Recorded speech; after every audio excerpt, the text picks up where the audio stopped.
आइए बात कर लेते हैं हम आज के ट्रेडिंग सेटअप के बारे में। देखिए, मार्केट की ओपनिंग से लेके कहाँ हमने ट्रेड लिया, कहाँ हमने एग्जिट किया, क्या हमारा सेटअप था, हम सब कुछ डिस्कस करेंगे। सबसे पहले मार्केट ने ओपन होते ही ये एक कैंडल बनाई। ये आप इस कैंडल को देखोगे तो ये कुछ कैसी कैंडल लग रही है, ये कुछ हैमर की तरह से एक कैंडल लग रही है।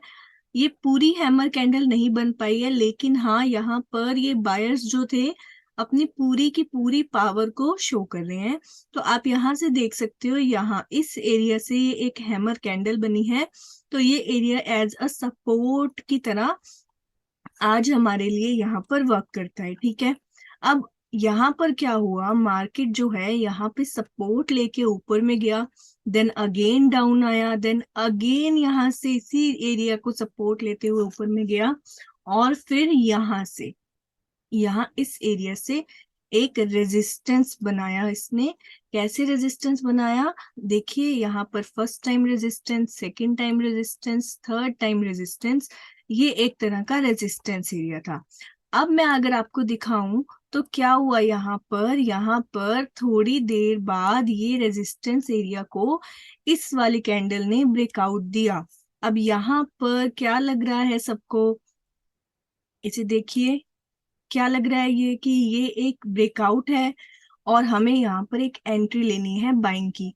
बट मैं अपने हर ट्रेडिंग सेटअप में ऑलमोस्ट जहां पर भी मुझे ये साइकोलॉजिकल लेवल्स दिखते हैं, मैं हमेशा आपको बताती हूँ थोड़ा सा आपको क्या करना होता है साइकोलॉजिकल लेवल पे, राउंड ऑफ लेवल पे, जैसे कि 42,000, 42,500, 43,000, ऐसे लेवल्स पे हमें क्या करना होता है। मतलब अगर ब्रेकआउट हो रहा है और ऊपर में कोई राउंड ऑफ लेवल है तो ब्रेकआउट पे बाइंग की एंट्री मत लो, मार्केट घूम के नीचे आने के चांसेस है। आज भी यही हुआ। यहाँ पर लेवल क्या है, 42,500 का ये राउंड ऑफ लेवल जिसे हम बोलते हैं 42,500 का, जो कि एक रेजिस्टेंस एरिया की तरह काम कर सकता है। मैंने अपने YouTube चैनल पे भी कई बार बताया है, मैंने अपने कोर्स मेंबर्स को भी ये चीज कई बार सिखाई है कि राउंड ऑफ लेवल पे थोड़ा सा ध्यान से ट्रेडिंग करनी होती है। अब यहाँ पर जिसने भी बाइंग की एंट्री ली होगी ना, यहाँ पर क्या हुआ होगा, ब्रेकआउट पे बाइंग की एंट्री लेते ही यहाँ से मार्केट घूम के डाउन, और सारा का सारा जो है एसएल यहाँ से हिट हो गया। तो यहाँ पर मैंने इसी अपॉर्चुनिटी का फायदा उठाया। यहाँ पर मैंने क्या किया, इस ब्रेकआउट होने पे, चाहे ये ब्रेकआउट बिल्कुल सही था, नो डाउट बहुत ही अच्छी कैंडल से ब्रेकआउट हुआ था, बट बाइंग की एंट्री तो मैं यहाँ लेने वाली थी नहीं। तो क्या हुआ, यहाँ पर जब मुझे ये कैंडल एज अ रेजिस्टेंस की कैंडल बनती हुई दिखी, तो मेरे लिए ये एरिया पूरा का पूरा यहाँ से लेके यहाँ तक एक रेजिस्टेंस एरिया बन गया था। मैंने अपने कोर्स मेंबर्स को भी यहाँ पर अपडेट कर दिया था कि ये एरिया एज ए रेजिस्टेंस की तरह वर्क कर सकता है, ना कि इस ब्रेकआउट पे आपको बाइंग करनी है। ठीक है, तो मैं आपको एक बार फिर से समझाती हूँ। मार्केट में एक रेजिस्टेंस एरिया बना, यहाँ पर जो है इस तरीके से मार्केट आया सेल हुआ, मार्केट आया सेल हुआ, और फिर इसने इसको ब्रेकआउट कर दिया। तो यहाँ पर क्या एंट्री बनती है, यहाँ पर हमारी एक बाइंग की एंट्री बनती है।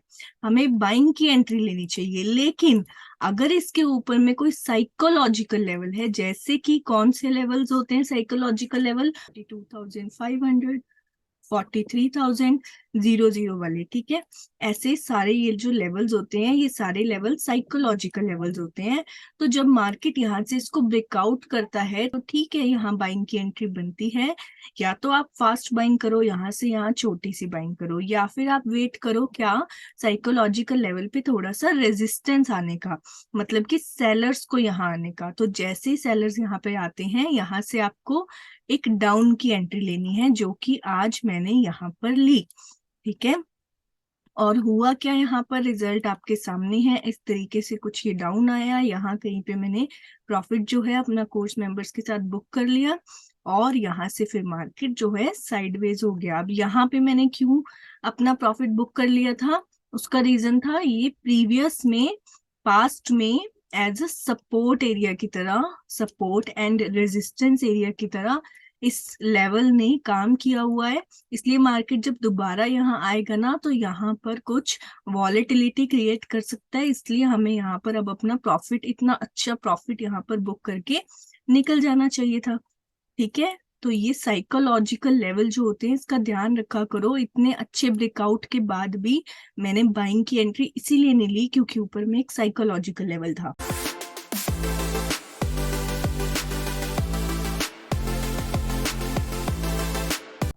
ठीक है, और अगर इस लेवल को पास्ट में देखोगे आप तो चलिए आइए 1 आवर की चार्ट पे।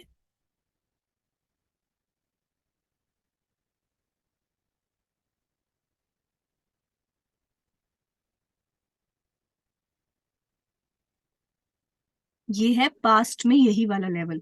ध्यान से देखिए किस तरीके से सपोर्ट की तरह वर्क किया, फिर सपोर्ट की तरह वर्क किया, फिर ब्रेक डाउन हुआ और रेजिस्टेंस लेके डाउन, फिर यहाँ से ऊपर जाने की कोशिश, यहीं पे बायर्स आने की ट्राई किया, फिर ब्रेक डाउन हुआ, रीटेस्ट हुआ डाउन, देन यहीं पर वॉलेटाइल हुआ मार्केट। ठीक है, यहीं पे सपोर्ट लिया, इसको ब्रेक डाउन करके डाउन। तो ये लेवल आज ही नहीं, ये लेवल पास्ट में, पास्ट डाटा के हिसाब से हमारे लिए बहुत ही इंपॉर्टेंट वर्क किया हुआ है। इसीलिए यहाँ पर क्या हुआ, एक तो ये लेवल साइकोलॉजिकल लेवल, दूसरा ये लेवल पास्ट में मेरे लिए बहुत अच्छा काम किया हुआ है।